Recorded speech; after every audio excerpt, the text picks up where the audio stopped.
Hello, welcome to the Datacolor 2014 webinar series. I'm here with my usual cohort, David Saffir, and we're covering which is fine art and custom paper printing.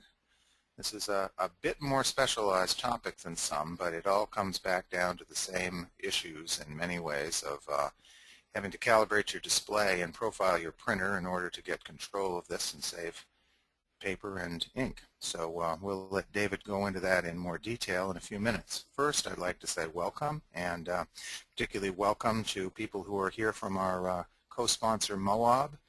Moab makes some of my favorite fine art and specialty papers, and I've been working with Moab papers for many years, since the day that they first opened their doors. So I'm a big fan of Moab paper, and I'm pleased to do a webinar with Moab.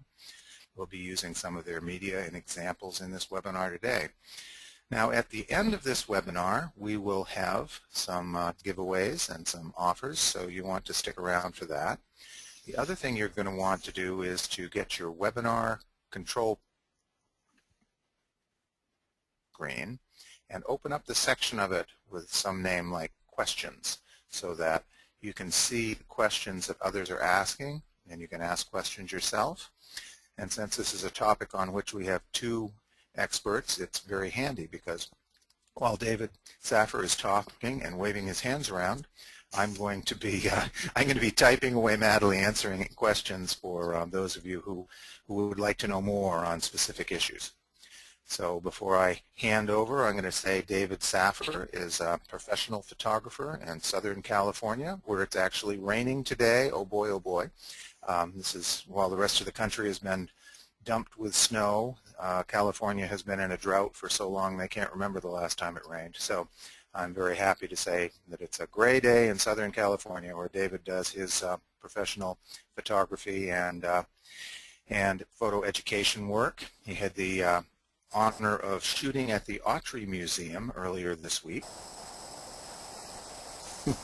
Who have seen that, shooting images for fine art reproduction, a topic that we covered in a previous webinar. So this is kind of the flip side of that coin. Once you've shot your images for fine art reproduction, how do you go about printing them? So on that topic, I'm going to let David Saffir take over, and I'll be on hand to deal with questions as they arise. So I'm looking forward to it. Hello, David. Hi, David. Thanks for the nice introduction. Again, my name is David Saffir. I'm a photographer and fine art printmaker. I live in Southern California. I travel quite a bit, giving presentations and doing speaking engagements around the country. A lot of the time I'm talking about printmaking and photography and color management. So we're going to roll those things together today and talk in some detail about how one achieves success in this area. And starting with the big picture, you know, fine art printing has evolved, and I think it's improved in many ways beyond traditional methods. I think there's many more things that you can do now at less cost in terms of time and money than you could in the past. The big part of this improvement for me is the issue of control. Just quoting from some text that I picked up off of Wikipedia, total control of the production of images, including final color correction and the substrates being used. That's a huge step. It used to be that the best you could, even in the early days of inkjet printing, the technology wasn't really available to an everyday or so what I would call a normal photographer. It was in the hands of specialists, and the machines were hard to run, almost impossible to maintain, and you didn't have that wide range of media or substrates. Now it's completely different. The machines are very affordable. The substrates are varied and excellent in quality. In fine art printmaking, we've got watercolor style papers, treated and untreated canvas. We've also had papers that resemble traditional darkroom media, fabrics, printable fabrics, and much, much more. And one of the other interesting things is that the ink and paper combinations are rated to be at least 200 years in many cases, in terms of longevity and color fastness. And it occurs to me that in terms of archiving your images, printing is one of the best ways to go. I can't think of anything in digital media that's been tested where you can definitively say that they got results that show that it will last more than 200 years. I mean, I'm lucky if a hard drive lasts for 2 years or 2 months. So it's an interesting thought, and it's certainly one of the things that I followed up on and started printing out some of my key images on archival papers and storing them appropriately. So getting started, we're going to talk about the scope of work for today. As always, I want to remind you, begin with the end in mind. So for me, serious photography finishes with the print. So when I'm working with the camera, I'm frequently thinking about what's this going to look like in print, how's the dynamic range in the scene, how's the camera going to render it, and what's going to happen at the end when I pick a particular inkjet media type. It also gives you, printing gives you another opportunity for personal expression and artistry. There's a translation from the screen and the editing cycle to printing that some people are skipping nowadays and going for electronic displays, and I think that they're leaving a lot on the table there in terms of opportunity. So we're going to talk about planning a print, some design concepts, display calibration briefly because we've been over that before, and I know that some of you are returning students. We'll talk about imaging, processing, and post-production, examples of paper types. We do want to spend a little bit of time talking about the connection between what I call live preview or soft proofing. In other words, a live preview on screen of what your print is going to look like. This involves using some of your color management tools and a profile for the paper that you're going to be using. Setting up your printer, creating custom profiles for your printer. This is one of the core issues here. It allows you to go off the reservation if you're using, say, an Epson or a Canon or an HP printer. You're not necessarily chained to using their papers. You can use other papers, frequently better papers. Media and paper selection, and then finishing up.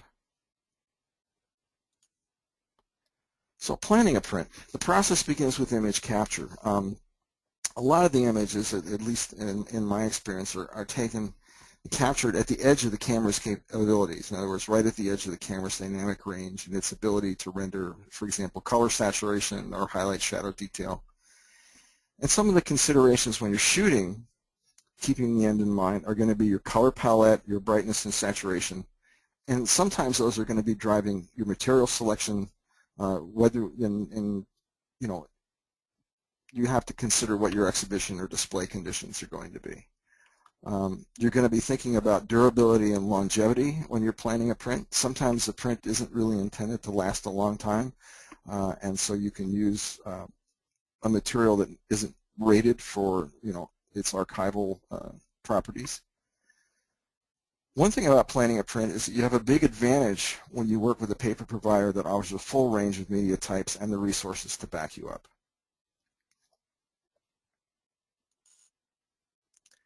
Let's talk a little bit about the design concepts in printing. It's important, we talk about composition all the time. It's important to keep it simple, or at least simplify. And watch your backgrounds and corners. Keep in mind the rule of thirds. And for example, in this shot, you can see that the center of mass on that leafless tree is pretty much at the rule of thirds intersection, maybe a little bit low. You're going to be thinking about color rendering and interpretation and lighting, the lighting in the scene, the subject itself. Very important, the feelings and connection. I was reading a message from a friend of mine today. He talked about one of the things that he tries to do when he's making an image is he's trying to make a connection between what he's feeling at the time and eventually the viewer of the image, another viewer of the image. He's trying to make that connection happen. And I think that's really important when you're working on the print as well, is that you keep that feeling intact, and that feeling of connection carries through from the electronic display to the rendering on paper. Some of the other things are the wow factor. Are you making an image or taking an image? To me, that's part of the wow factor. The wow factor is it unique? Is it special? Is it a new way of seeing? There's all kinds of things that could go into that. You want to look at lines and curves and intersecting lines. People talk about that all the time, but there's also repeating curves, reflections of the curves in nature, for example, and repetition of patterns can be very important in creating a certain feeling or impression from a print. Composition, in other words, you're showing artistic intent or you're trying to exert artistic intent. And again, the print gives you another opportunity to exercise that part of your talents, to bring your artistic sensibilities to paper. You can certainly take it a step further than you can on an electronic display. And of course, material selection, which we're going to get into a little bit later and talk about at least at the basic level. And of course, that includes independent paper types. Now, image processing and post-production for print. There's a couple of things here, and I think that are important. And I think that what I want to do is go through some of the basics, maybe some things that you already know, but they build up to some things that you may not be aware of that can be very important in the quality of your final result. So first, let's talk just briefly about calibrating your display. I'm going to come to that soon and talk a little bit about what that is, what that means to you. I just did a class in San Francisco, a speaking engagement to a group of photographers, and I normally ask people in a room when we're talking about color management, how many people calibrate your display? Well, it was a little over half. Now that means that if you're not calibrating your display, you're relying on what the factory ships in terms of display quality, and typically those screens are too bright and too blue, which really does a number on your ability to edit effectively. If the screen is giving you wrong information, you're editing to a destination, you really have no idea where you're going. It's important to work in RAW. I think RAW files are the epitome of quality in modern photography. If you need to shoot JPEG, shoot RAW plus JPEG. When you're processing, I think it's important to remember, it's kind of like lighting a scene with studio lights, or a set with studio lights, is that keeping adjustments focused and subtle is almost always more effective than making big moves. When I was shooting in the Autry the other day, we were working on lighting these paintings, which was frequently very challenging. Some of them are highly textured. You can see brush strokes and things like that. And some colors work better than others, et cetera, et cetera. And what we found, of course, was making small movements in the light and small adjustments in the lighting made a significant difference in the appearance of the image and image quality. And the same thing goes for image processing. Things add up fast, so keep your adjustments focused and subtle. Address significant issues from the ground up. And what does that mean? That means do the macro, the global changes, like levels and curves first, and work your way up to local adjustments, selective color adjustments, or selective sharpening, or things like that, and touch-ups. In Photoshop, I strongly encourage you to work in layers. And in Lightroom, think about using virtual copies. It's one of the major strengths of the application. In fact, I want to ask David Toby to chime in on that subject because he's more of an expert in Lightroom than I am. So would you like to hear about that now, David?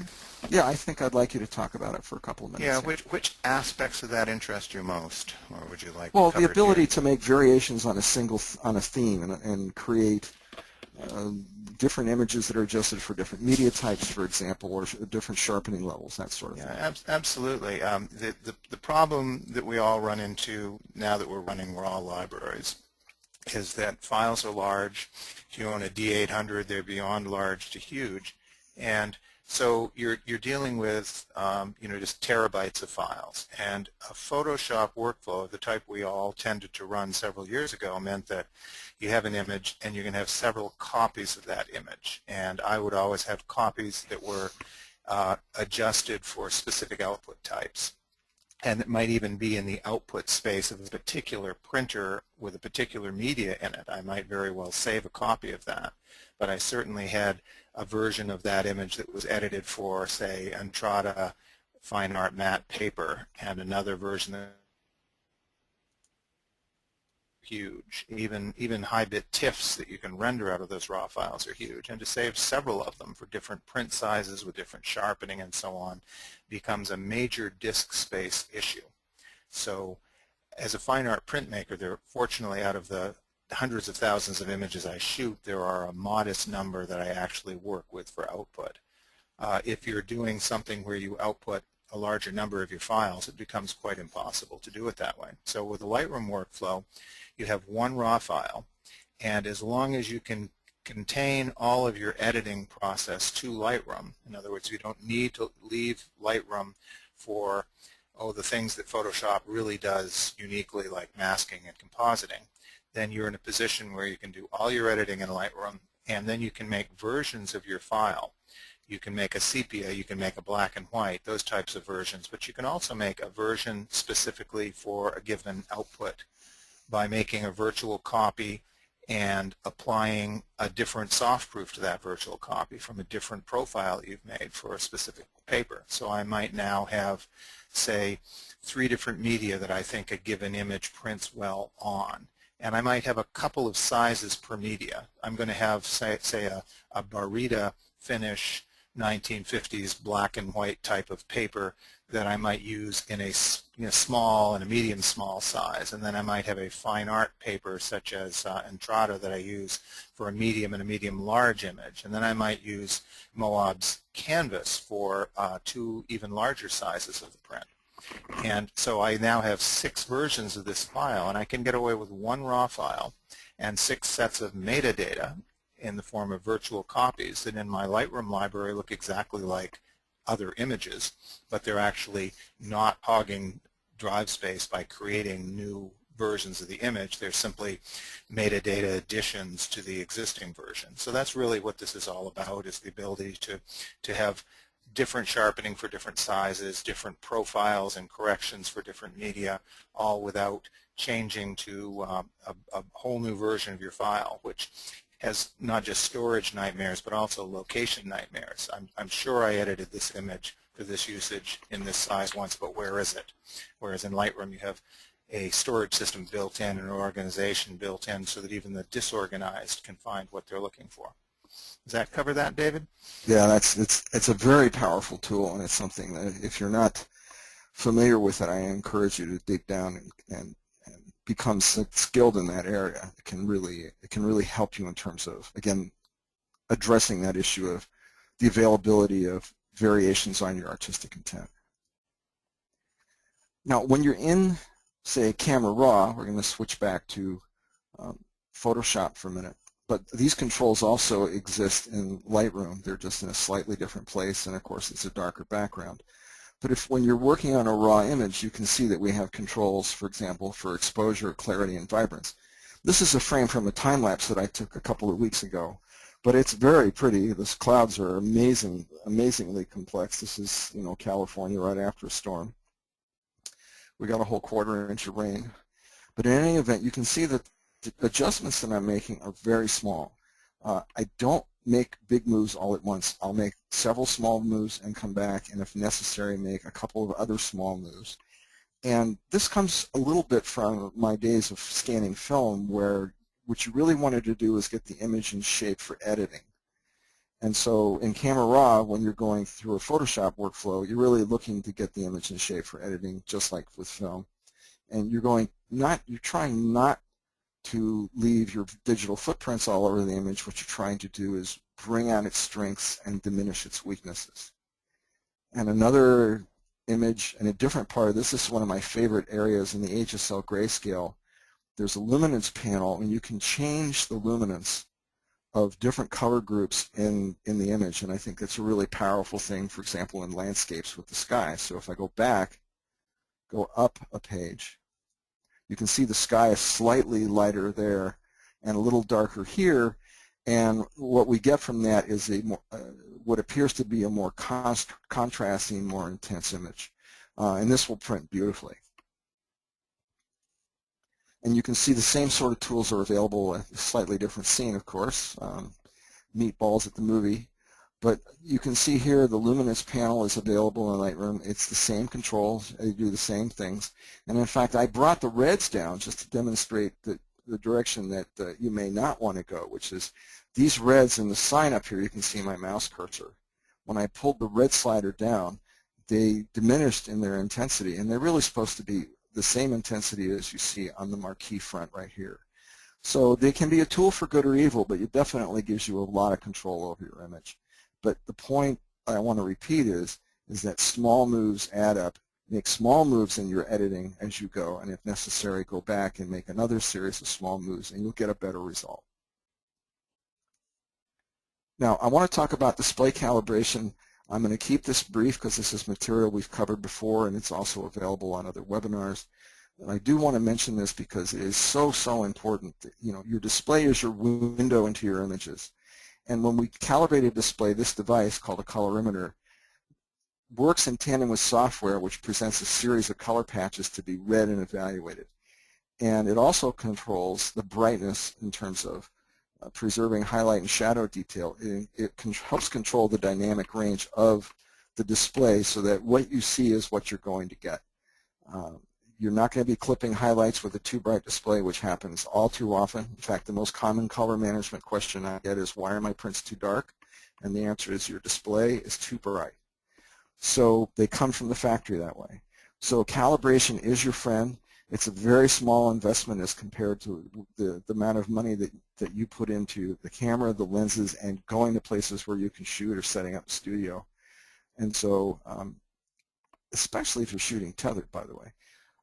But in any event, you're going to see your images as they really are, not as a twisted interpretation based on electronics that are not really on target. Now, I just want to share with you some of the recommended settings for screen calibration for a flat screen. You want gamma 2.2, a white point of 6500, and brightness of about 120.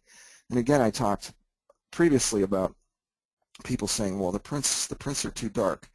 The problem is that in a brightly lit room, you have to crank the screen. You feel like you have to crank the screen up so that you can see in the brightly lit room. The trick is just to be in a room that's lighting controlled, fairly dark, fairly dim, and then get the brightness of the screen down so you can see your highlight detail, that you're not thrashing around with an image that's just too pumped up and too jacked up to really see the reality of it. And the brightness is the key to that. So around 120, right, for modern displays. Back in the days of CRTs, it was as low as 90 because the CRTs weren't as capable. But right now, 120 is the recommended value. And there's a tool in Spider 4, it's called SpiderProof, and you can see down here on the lower right the before view of the calibrated display, and it's a screenshot. And then here is the after, and you can see the difference in the greens. You can see, of course, the difference in contrast and color saturation, et cetera, et cetera. And of course, in the black and whites, they're completely neutral. There's no color cast or tint or anything like that. Here's one of the key issues in making fine art prints and making them work for you. And that's what Adobe calls it soft proofing, which is a carryover from the days of 4-color press. And soft proofing means an on-screen proof. And I prefer to call it a live color preview. I think a lot more people connect with that term. And there's a tool in Photoshop and also one in Lightroom for this. In Photoshop, in the top menu, and this is CS6 we're looking at, you would go to View and Proof Setup and go to Custom. When you click on Custom, you will see this panel where my cursor is waving around. And this gives you an opportunity to select a paper profile, let's say Mohawk Colorado Fiber Gloss for the Epson 3880. And this is the paper printer combination we'll be using, so it gives you a preview of the paper and ink as they will combine to give you a rendered printed image. It's really a key thing. I don't know how to say that without repeating myself, but it's important to note that what this does for you is that it gives you a live preview of your image while you're editing. You make an edit change, you make an adjustment to the image, you're going to see what's going to happen when you print it. Huge difference from the normal display that you get in Photoshop or Lightroom with soft proofing turned off. Turn on soft proofing and you're in the driver's seat. You know where you're going every step of the way. Turn it off and it's a game in the dark. So I strongly encourage you to become familiar with this. This is a drop-down menu. All of the installed profiles that are on your system for your printer are available here to help you make soft proofing previews. And you can see here on the upper left an example of soft proofing. A is a rendering of what a typical glossy or luster paper might look like. And on the lower right, what a typical watercolor or matte finish paper might look like. And they're really remarkably different, and they give you a very strong sense of what the print's going to look like and perhaps what you need to do to edit it to achieve your artistic vision. Now this is a theater, a famous theater in San Luis Obispo, the Fremont, and it's got a lot of color in it. You can see that soft proofing is turned off. This is Lightroom 5. If you click on this soft proofing button, this is what you're going to see. You're going to see a checkbox here. You're going to see soft proofing on the upper right. The histogram will change eventually. And if you roll down here to where it says Profile, there's another drop-down menu very similar to the one that we saw in Photoshop.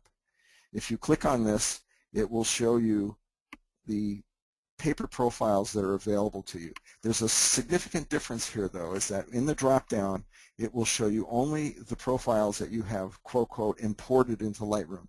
So what you have to do is go and find those, and on the Mac, they're in your root drive under Library Color Sync Profiles, for example.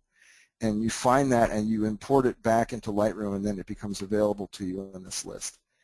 I neglected to mention that you have rendering intents. You can switch back and forth between perceptual and relative. I encourage you to experiment with that. It's important to note the picture police will not come to your house if you try these things, either when you're doing soft proofing or when you're printing, and they will give you a really, really nice preview of what's to come. Now, here's a fine art paper Moab and Trotta Bright for the Epson. And you can really see, I'm going to flip back up to the previous slide, you can really see a difference, particularly in the blacks, but really across the board. It's a much more painterly look, much softer. It's going to print with a little bit less contrast than you're going to see in a glossy or luster paper. In other words, the dynamic range is not as broad. Now, what frequently happens when you create a profile for a paper like this is that the on-screen preview is a little bit misleading. The blacks in particular are not as rich as they should be, nor are they as rich as they will eventually be in the final print, and that's because of the differences in screen black between paper black. Now, what you can do, I'm not going to get into a ton of details on this, but in the SpyderPRINT software, there is a utility for adjusting the black point of the profile and saving it. And so up front, you can adjust your profiles based on your experience with the different media to compensate for this a little bit and give you a stronger, richer print on fine art papers. Now, in terms of setting up your printer, printers need a lot of TLC. They need to be stored in a cool, clean location. Dirt is not your friend when it comes to printers. Keep them covered up, keep them closed up. Another thing that's important with your printer is exercise it at least twice a week. I'm not picking on Epson, but in particular the Epson printers have a tendency to have very fine tolerances in the print head. If the print head dries out, it's going to clog one of the ink jets and you're going to get color that doesn't look right. In fact, if you make a print and the color doesn't look right, the first thing that you want to go to is, are the print jets all firing correctly or not? Easy way to do that is print a test pattern. Only use factory fresh ink. I like to tell people if you get the urge to use third-party inks, lie down till it passes. It's not going to work for you. It's very hard to color manage a printer that's set up that way, with a few exceptions. But for example, if you go to Costco and they say, "Will refill your inkjet cartridges," just keep right on going. You may want to consider air conditioning or humidification depending on your environment. And you should store paper in the factory package, including the inner lining, which keeps moisture and air pollution away from the paper. The paper goes downhill with time when it's exposed to the elements. So keep it packed up, keep it in a safe, clean, cool place, and you'll be a lot better off. I know people that put rolls of paper under the bed. That's not where they should go, believe me. So each printer is unique. So you can use profiles that are provided by the manufacturers if you're using their paper, the printer manufacturers. You can even use profiles that are provided by the paper manufacturers, and those are very good, but they have one small shortcoming in that those profiles are made on however sophisticated the equipment might be. Those profiles are made for whatever printers they happen to own or have access to. It's not the printer that's sitting on your desk. And so a device like SpiderPRINT gives you the opportunity to do two things. First of all, to make a custom profile for your printer in your environment.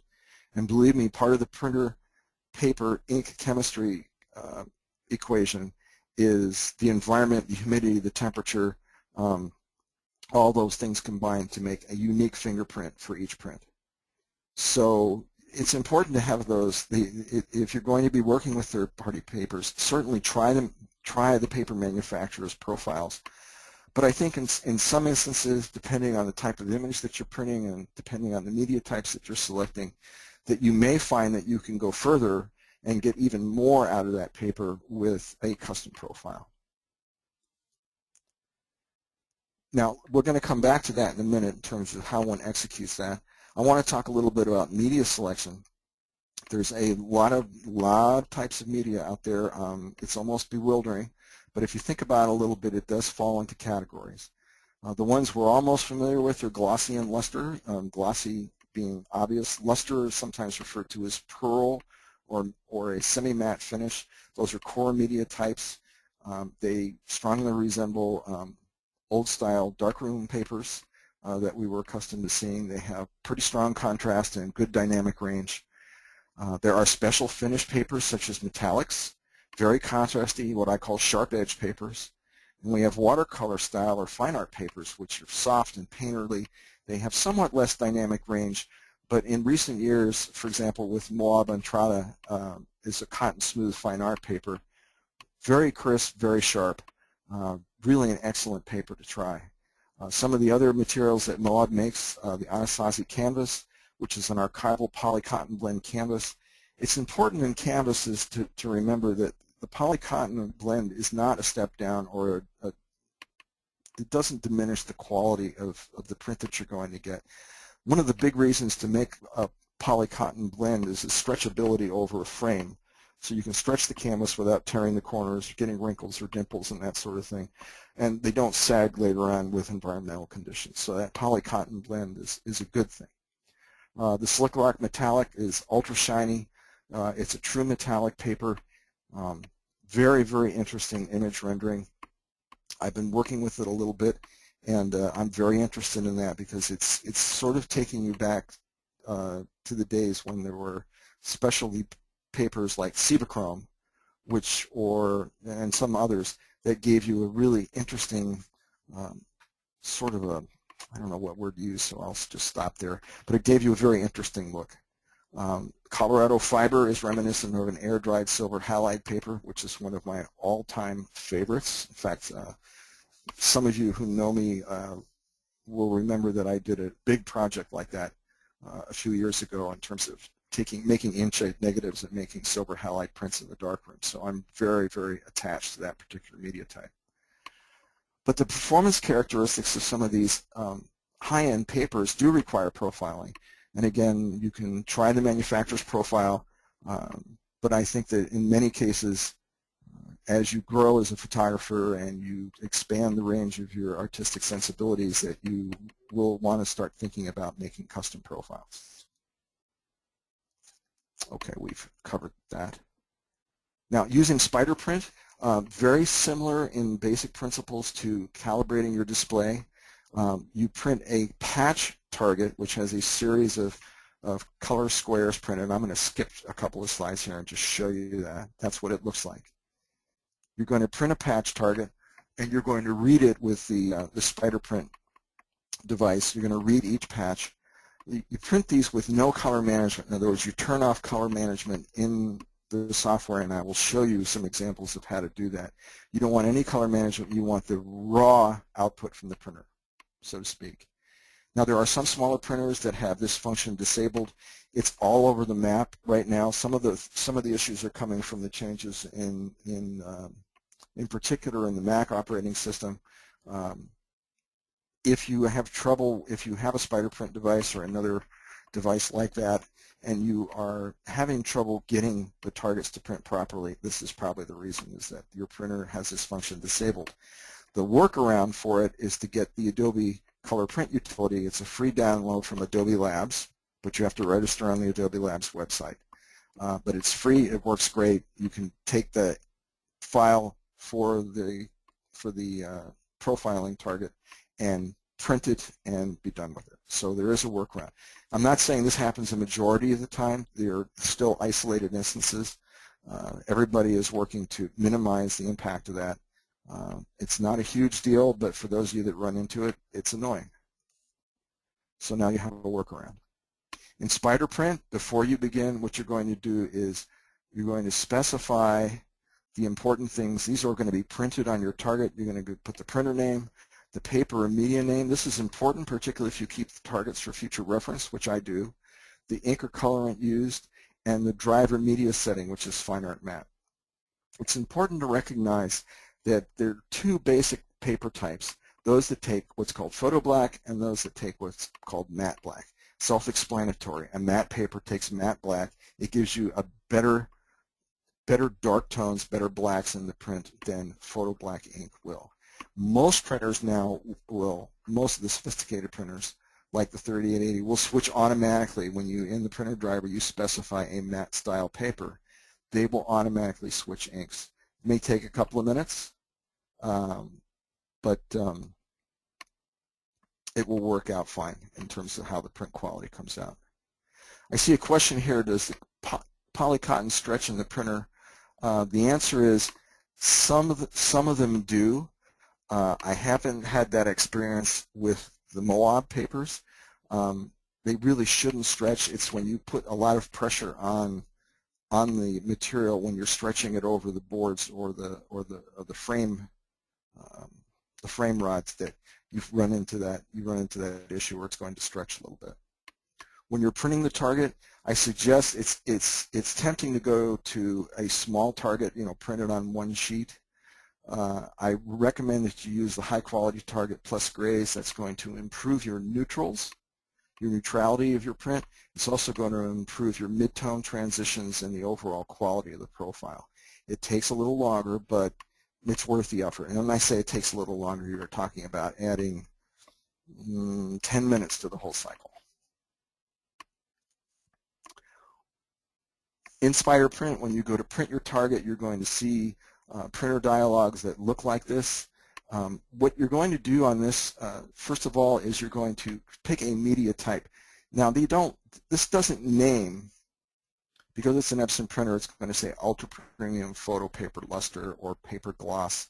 It's not necessarily going to give you the exact name of the paper you're using. So if you're using a Moab paper and you're using a luster Moab paper, you would pick luster. If you're using glossy, you would pick gloss, etc., etc.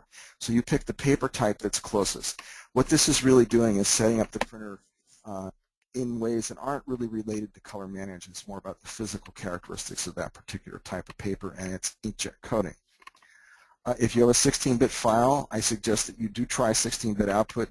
You'll only see a difference on some images, not all, but it takes a little bit longer to print. But if you've got 16 bits, why throw them away? Output resolution, this printer will go to 2880. I suggest you try it at 1440 first. It takes half the time to print, and the print quality is, I can't tell the difference, not without a 10-power loop. On the other part of this dialog, the advanced color settings, you do want to check. Epson and a lot of the other manufacturers have made this work automatically. You want to check the advanced color settings and make sure that it says color management is off. If you don't, what's going to happen is that target is not going to print correctly, and you're going to get a profile that's going to look, well, let's just say you'll get an unexpected result. If you can't get the printer driver to let you do this, then I suggest you download the Adobe Color Printer utility from Adobe Labs. It costs nothing. It only takes a couple of minutes to make the prints via this route. It's a very, very minor inconvenience, and it's really not related to the Spider software. It's related to the printer manufacturer and their relationships with the operating system provider. So here's your color patch target. Again, you would just scan from left to right for each row. It comes with a little ruler with a slot in it, so you can line it up perfectly and slide it across. You get an audible signal at the end whether or not you did it right. If you've had a couple of glasses of wine, you may not, and you will get the gong instead of the chime at the end of the row. It doesn't take very long. It takes just a little bit of practice to keep the unit positioned correctly, to read the patches in a smooth manner, and to get your profile done. And this is what it looks like. I'm just repeating a few things. This is what the calibration device looks like. This is what the slider or ruler device looks like, so it helps you line up with the color patches. One suggestion that people need to hear is that it's very important. You can see that this table, it's I believe a marble countertop, has a lot of color in it. And the light in this device is so intense that it can actually see through a single sheet of paper. So what I would suggest you do is put another sheet of the same paper underneath it and buffer it from the color that's in the table below so that you don't get an incorrect reading. You're going to create an ICC profile, and you use that ICC profile during printing for optimal results. And the end result should be that you get good color accuracy, correct shadow and highlight detail, mid-tone transitions, good contrast lines, and more. And of course, if you have a calibrated display, you'll see a good screen-to-print match. Now, here's an interesting issue. When you create your fine art print, the default, whether you're in Lightroom or in Photoshop, if you come down here to the color management box, and this is in the print module, you'll see profile and it says managed by printer. At that point, you're printing to the printer without any color management from the computer, no profiles, nothing like that at all. And so there's a tiny little brain, it's about the size of a flea in the printer, that's making those color decisions for you and doing all those color transforms. And frankly, it's going to look okay, but not great. It's for people who don't really want to be bothered with getting the most out of their prints, to tell you the truth. They just want to get a print and move on. Now, if you really want to get the most out of your print, use that profile, go to this page. If you click, you can barely see these little arrows, these down arrows. Click and access the available profiles, pick a rendering intent, and now the big brain, the one you paid all the money for, that laptop or desktop, is working for you to make the color transforms and send those bits and bytes off to the printer in proper order and give you the best print possible. So do take advantage of color management. This is really the third step. You've got display calibration, you've got soft proofing going, and now what you've got is you're using that same paper profile to color manage your printer and get the most out of it. Again, when you go to make your print, you have to select the paper type. And so if you're using the glossy paper, you want to pick a photo glossy designation here in the printer driver. I did make one error on here. I just caught this. Don't use the high-speed setting. Up above here it says 1440. It's covered up. But don't use high-speed. That generally downgrades the ultimate quality of the print. Again, you can see this is a repeat. So I'm going to move on. And again, we're checking that color management is off. Same principle applies. If you have a paper profile enabled and you see a color management, something that says a color management issue is going on here, you're going to double color manage your print, and believe me, you will know right away it's going to be the strangest thing you've ever seen on paper. In Photoshop, this is what the print dialog looks like in CS6. In CS5, it's divided into 3 columns. This is now all collapsed into 2 columns, which I think is easier to use. You want to go to color handling. Photoshop manages color. We're going to select the printer profile, Moab Colorado Fiber Gloss. Okay. And at that point, you have a color managed print. That's going to look a lot better than if you were using printer managed color. Down here on the lower left, you can get a final look at your print with a soft proofing going by clicking on the Match Print Colors checkbox. Now let's talk for a minute about some printing tips. I think I can't repeat this enough. Use the manufacturer's inks. There's an awful lot of third-party ink offerings out there that look cheaper, but you know it's penny wise, pound foolish. Use the best inkjet paper that matches your needs. Now, what does that mean? It involves trying some new printing media. It means that take a little bit of a risk and buy a box, maybe letter size to start with, and experiment with it. A friend of mine got started that way with some fine art papers and is now and use them to make small books and portfolios, and is now using that same paper to make 20 by 30 frame prints, and he's entering in art exhibitions and things like that. So he climbed that ladder pretty quickly. Just to remind you again, use Application Managed Color or Photoshop Managed Color, not Printed Managed Color, Printer Managed Color. And it's important to use a daylight balance, daylight balance lighting or a light box. You don't have to spend $500 on this. You can get a daylight balance desk lamp that will work well for you. What I do suggest, though, is you don't park this immediately next to your display if you're going to evaluate the print and compare it to the screen. Move it a few feet away, do a little work, turn your head back and forth, and scope it out. We'll talk in a minute a little bit about some of the things you're going to be looking for in terms of print quality when you're finished. And again, remember that when you're using different media, you're going to see the image in a different way. That's one of the reasons you want to use soft proofing. But again, if you're using media and you make that print, make two prints, let's say one on the Moab canvas and another one on Entrada, you're going to see a different result. You're going to see differences in color saturation, density, highlight, shadow detail. There are going to be nuances that you're going to see that may or may not please you, but it's important to compare some of these side by side and do some experimentation and find what you want to get your artistic intent to the finish line and bring your vision to life.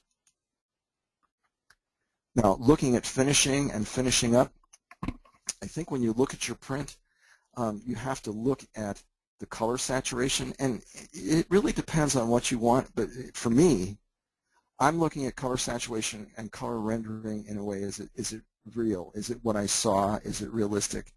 If it's really over the top, I get uncomfortable.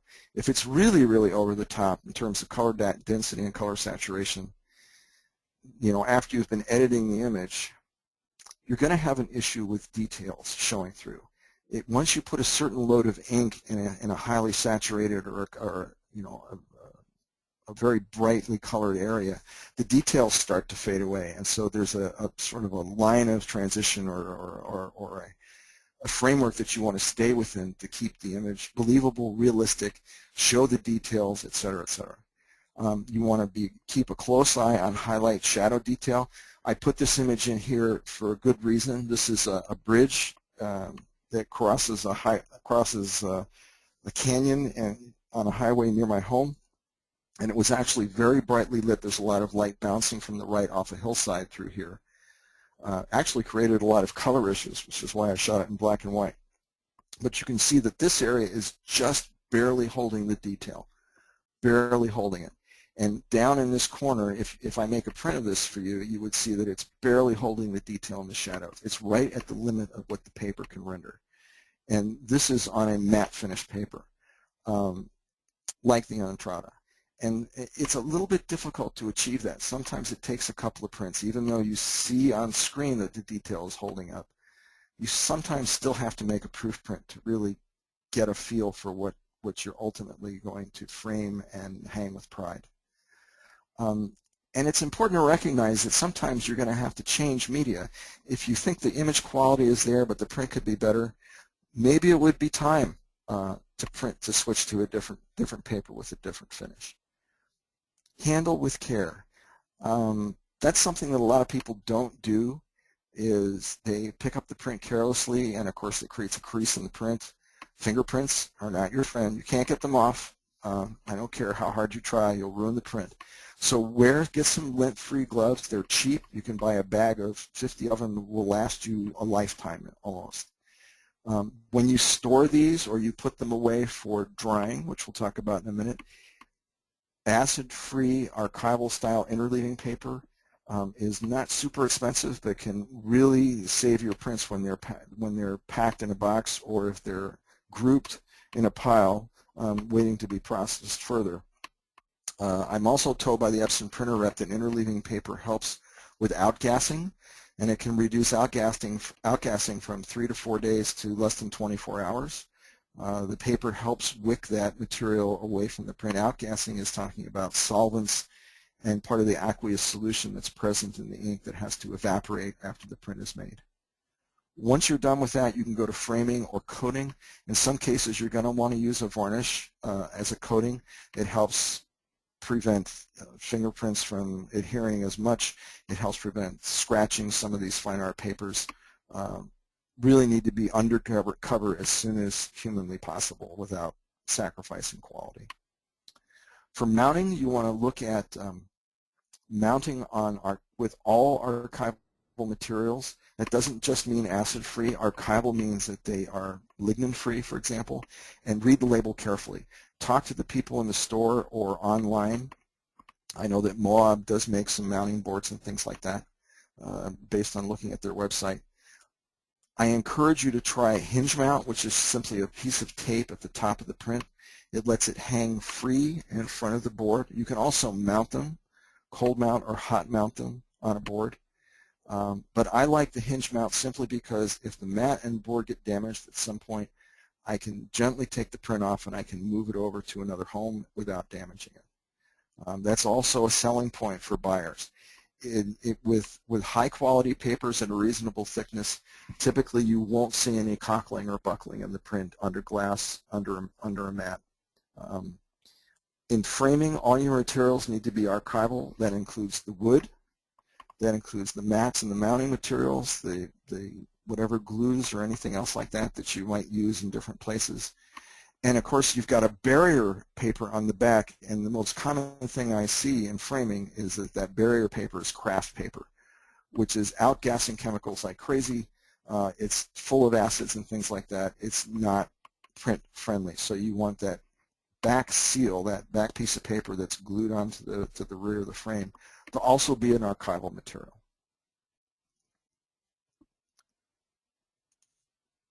David? Yes, go ahead. If we have a minute here, there have been a number of people who have been asking about media selections and media choices, and that's more than we have time to cover in this webinar, but there are reasons for choosing media other than I like glossy or I like matte. It really has to do with very small images need a very smooth surface, so glossy or a barita surface works well in small prints. That's a good Larger point. prints can take a little more texture and therefore can be put on something that has that what they tend to call a German etching surface, a nice hard fine art surface. And bigger prints can stand more of a watercolor texture. And when you get to the largest prints, canvas is excellent. Canvas can be matted and framed just like any other material. But one of the real advantages of canvas is it eliminates the matte, it eliminates the increased size required for the frame, eliminates the glass over the top, so it becomes much more affordable in larger prints to stretch them on canvas and let the customer choose any non-structural frame that may be applied for whatever location they're going to be displayed at, rather than having the frame be an integral part of the initial image. It's when you get into the canvases that the varnishes and coatings are most critical, because you're providing an image that's not under glass. So there are things to be considered there. There's an article on the Spider blog at Datacolor on media sizes and media choices that basically says what I just said in more detail. Thought I'd just throw that in for people who were asking about it now. I'll hand the webinar back over, David. Okay, thanks a lot, David. Good points, good points. I should have mentioned some of those, I think. Webinars. I saw some questions about getting the slide deck. The webinar is being recorded. It will be posted at spider.datacolor.com within a few days. We have a lot of previously recorded topics. I strongly encourage you to go and take a look at them. Some of them will be interesting to you, some may not. But we've got things like focus controls, remote triggering, end-to-end color management, which includes camera profiling and things like that, soft proofing. We've been getting deep into the convergence of still and motion capture, and we've been talking about time-lapse and video. We have some articles up now, and there are several articles coming up in the next few weeks. So if you're interested in that, by all means, take a look. And of course, we've done some stuff on floral and architectural and landscape photography. See the website under events for the schedule. We're adding more webinars every day. Also, we're going to be at WPPI next week. We'll have a Datacolor exhibit. And I also encourage you to see our blog at the same web address, which also has articles on a lot of these topics and more, with some really nice how-tos and things like that. In fact, one of the articles that's coming up next week is by one of our colleagues, Sean Dugan, on layer blending modes, which is a very hot topic right now for Photoshop. So we've got some very current, pertinent information for you. I encourage you to go there and even sign up to be notified when there's new postings.